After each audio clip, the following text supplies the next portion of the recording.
నియోజకవర్గ సమన్వయకర్తలపై వైసీపీ కసరత్తు కొనసాగుతూనే ఉంది. మార్పులు చేర్పులపై ఫోకస్ పెట్టారు సీఎం జగన్. మరోసారి అధికారంలోకి వచ్చేందుకు వ్యూహాలకు పదును పెడుతున్నారు. 175 సీట్లకు 175 గెలిచేలా టార్గెట్ పెట్టుకున్నారు.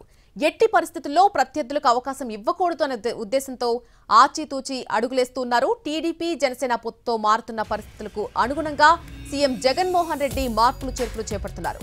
అవసరమైతే ప్రకటించిన అభ్యర్థులను నిర్దాక్షిణ్యంగా మార్చేసేందుకు కూడా వెనకాడలేదు. మంగళగిరిలో అలాగే లావణ్య పేరును ప్రకటించింది అధిష్టానం. ప్రస్తుతం మరొక 3 నియోజకవర్గాల్లో మార్పులు చేశారు. 2 పార్లమెంటు అలాగే 1 అసెంబ్లీ నియోజకవర్గానికి ఇన్ఛార్జీలను ప్రకటించింది వైసీపీ.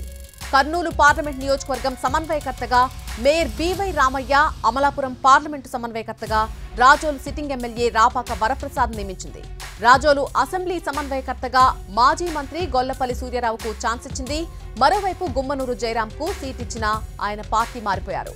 ఇక కర్నూలు ఎంపీ సంజీవ్ కుమార్ కు చింతా అనురాధకు టికెట్ ఇవ్వలేదు.